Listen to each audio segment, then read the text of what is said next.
Budget meeting ಇನ್ನೂ ಪ್ರಾರಂಭ ಆಗಿಲ್ಲ. ಪ್ರಿಲಿಮಿನರಿ ಚರ್ಚೆ ಮಾಡ್ತಾ ಇದ್ದೀವಿ ಫೈನಾನ್ಸ್ ಡಿಪಾರ್ಟ್ಮೆಂಟ್ನವ್ರ ಜೊತೆ.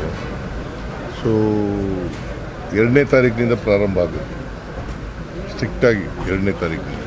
Industries minister D K Shivakumar ಎಲ್ಲ ಹೋಗಿದ್ದಾರೆ ಲಾವೋಸ್ಗೆ, ನಾನು ಹೋಗಿ. ಬಟ್ ಅಲ್ಲಿ ಕರ್ನಾಟಕದಲ್ಲಿ ಯಾವಾಗಲೂ ಕೂಡ ಇನ್ವೆಸ್ಟ್ಮೆಂಟಿಗೆ ಒಳ್ಳೆ ವಾತಾವರಣ ಇದೆ. ನಮ್ಮಲ್ಲಿ ಮ್ಯಾನ್ ಪವರ್ ಜಾಸ್ತಿ ಇದೆ, both skilled and unskilled power ಸಿಗ್ತದೆ. ಆಗಿ ಸ್ಕಿಲ್ ಟ್ರೈನಿಂಗ್ ಎಲ್ಲ ಮಾಡಿಕೊಡ್ತಾ ಇದ್ದೀವಿ. ಎಲ್ಲಿ ಸ್ಕಿಲ್ ಟ್ರೈನಿಂಗ್ ಆಗಿರ್ತದೆ ಅವ್ರಿಗೆ 100% ಕೆಲಸ ಸಿಗುತ್ತೆ. ತಿಳಿಸಿದ್ದಾರೆ ಅಷ್ಟೇ ಏನು ನಡೀತು ಅಂತ ತಿಳಿಸಿದ್ದಾರೆ. ಬಟ್ ರಾಜ್ಯಪಾಲರು ಈಗ 176 of the Indian constitution, 163 of the Indian constitution says shall address the ಅಂತ, ಶಲ್ ಅಂತ ಪದ ಉಪಯೋಗಿಸಿರೋದು. ಅದರಿಂದ ಅವರು ಮಾಡಬೇಕಾಗಿತ್ತು.